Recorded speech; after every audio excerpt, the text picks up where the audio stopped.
এদিকে হাইকোর্টের নির্দেশে প্রায় 26,000 চাকরি বাতিল। দ্বিতীয় দফার ভোটের দিনই বাংলায় প্রচারে এসে সরব হলেন নরেন্দ্র মোদী। মালদা উত্তরের সভা থেকে বঙ্গের শাসক দলকে এইভাবেই আক্রমণ করলেন তিনি। टीएमसी ने यहां युवाओं के भविष्य के साथ लगातार खिलवाड़ किया है। इन्होंने इतना बड़ा शिक्षा घोटाला किया,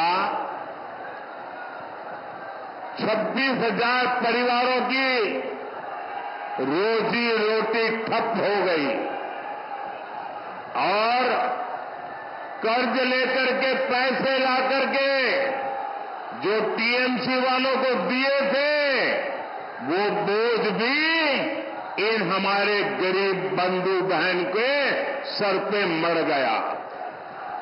जबकि बीजेपी सरकार है जो केंद्र सरकार में पूरी पारदर्शिता से युवाओं को नौकरी दे रही है। শুনলেন প্রধানমন্ত্রী নরেন্দ্র মোদী যেমন চাকরি বাতিলে সরব হয়েছেন, চাকরি বাতিলের দিকে ফের চড়া সুর মমতা বন্দ্যোপাধ্যায়। বিরোধীদের চাকরি খেকো বলেই তোপ ডাকলেন তিনি। আপনারা অনেকে মানুষ খেকো বাঘের কথা শুনেছেন, চাকরি খেকো মানুষ দেখেছেন? চাকরি খেকো বিজেপি পার্টি দেখেছেন? চাকরি খেকো সিপিএম পার্টি দেখেছেন? চাকরি খেকো রামপংসাম দেখেছেন? 26,000 ছেলে মেয়ের চাকরি কেড়ে নিয়ে বলছে 4 সপ্তাহের মধ্যে টাকা ফেরত দাও 12% সুদে। আমি যদি বলি যারাই অর্ডার দিচ্ছেন তার যদি আজকে সারা জীবনে সবকিছু চলে যায় আর তাকে যদি বলা হয় আপনি আপনার চাকরির সব টাকা ফেরত দিন, আপনি নিজে ফেরত দিতে পারবেন তো? পারবেন? পারবেন? যখন ইচ্ছা সবার চাকরি খেয়ে নেওয়া।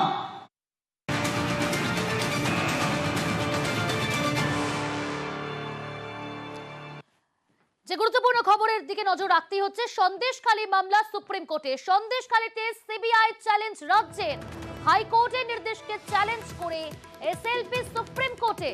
সুপ্রিম কোর্টে এসএলপি রাজ্য সরকারের। বিস্তারিত জানাবে আমাদের সঙ্গে রয়েছে প্রতিনিধি অর্ণব। বিস্তারিত জানতে চাইব। দেখো, সন্দেশখালী নিয়ে যা অভিযোগ ছিল সেই যাবতীয় অভিযোগের তদন্ত করার জন্য সিবিআই চিফকে নির্দেশ দিয়েছিল কলকাতা হাইকোর্টের প্রধান বিচারপতি ডিভিশন বেঞ্চ, এবং সেই নির্দেশে অসন্তুষ্ট এবং আইনি যুক্তি রয়েছে রাজ্যের কাছে, এখনো তাদের ভাড়ারে একাধিক আইনি যুক্তি রয়েছে এই নির্দেশকে অল্টার করার বা এই নির্দেশের ওপর স্থগিতাদেশ দেওয়ার মতো। তাই রাজ্য সরকার সুপ্রিম কোর্টে স্পেশাল লিভ পিটিশন দায়ের করেছে এবং আইনজীবী প্রিয়াঙ্কা তিবরেওয়াল তার করা ক্যাবিনেটের প্রেক্ষিতে এই তথ্য সামনে আসছে।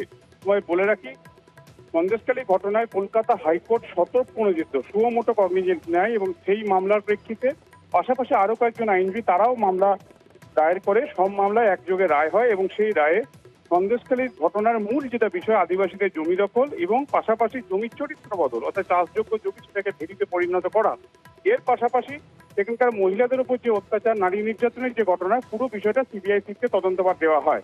কিন্তু যেখানে একরকম ভাবে সিবিআই কে গোলা হাত দিয়েছে কলকাতা হাইকোর্ট, যেখানে এসপি ডিএম অর্থাৎ এই রাজ্যের প্রশাসনের আমলা বা আইপিএস অফিসারকেও সমন পাঠাতে পারে, এরকম একাধিক নির্দেশ রয়েছে। সেই নির্দেশগুলো রাজ্যের বিরুদ্ধে যাচ্ছে এবং রাজ্যে একাধিক আইনি যুক্তি রয়েছে। সেই যুক্তিগুলোকে সামনে রেখে রাজ্যের এই এসএলপি দায়ের করেছে এবং সোমবার বিচারপতি গাভইয়ের বেঞ্চে রাজ্যের এই স্পেশাল লিভ পিটিশনের শুনানির সম্ভাবনা তৈরি হয়েছে। অর্থাৎ একাধিক আইনি যুক্তিকে সামনে রেখে সুপ্রিম কোর্টের চ্যালেঞ্জ, হাইকোর্টের নির্দেশকে চ্যালেঞ্জ করে সুপ্রিম কোর্টের দ্বারস্থ। ধন্যবাদ অর্ণব।